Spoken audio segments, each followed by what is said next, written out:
Доброе утро, друзья! Сегодня готовим быстрый, вкусный и сытный завтрак. Нежные творожные лепешки на кефире вкуснее сырников. Если вам нравятся сырники, но хочется что-то новенького, попробуйте приготовить лепешки на кефире с творогом. Они мягкие, ароматные, с румяной корочкой и невероятно вкусные. А главное, готовятся всего за 10 минут. Простые ингредиенты, минимум времени, и у вас на столе ароматный теплый завтрак, который понравится всей вашей семье. Что нам понадобится? 500 мл кефира комнатной температуры, 250 грамм творога жирностью 5%, можно мягкий, но в моей стране, где я живу, нет творога, поэтому я буду использовать сыр рикотта. 200 грамм муки, 2 яйца, 1 чайная ложка соды без горки, соль, перец по вкусу. Зелень, укроп, петрушка, зеленый лук можете добавить по желанию. В глубокую миску я протираю сыр рикотту через терку, чтобы не было больших комочков. В глубокую чашку выливаю кефир, добавляю соль, щепотки 3-4 для баланса вкуса. Можете добавить 1 столовую ложку сахара, если вы любите послаще, но я не люблю сладкие. Добавляю 2 яйца, перемешиваю венчиком.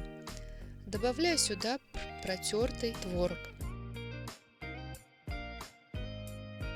Снова все хорошо размешиваем. Если любите более насыщенный вкус, мелко нарежьте зелень, укроп, петрушку или зеленый лук и добавьте в тесто.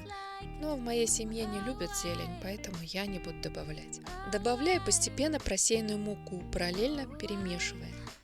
Добавляю соду, перемешиваю до состояния густой сметаны. Все, наше тесто готово. Обжариваем лепешки. Разогреваем антипригарную сковороду, можно слегка смазать ее маслом.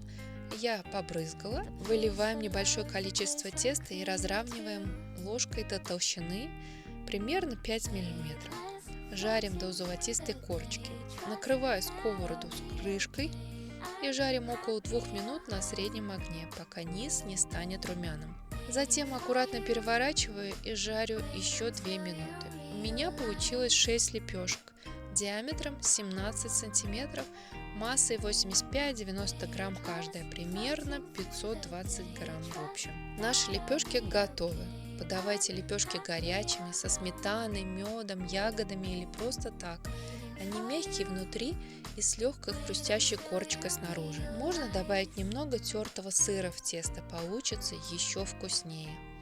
Если вам понравился рецепт, ставьте лайки, подписывайтесь на канал и делитесь в комментариях, чтобы вы еще хотели приготовить.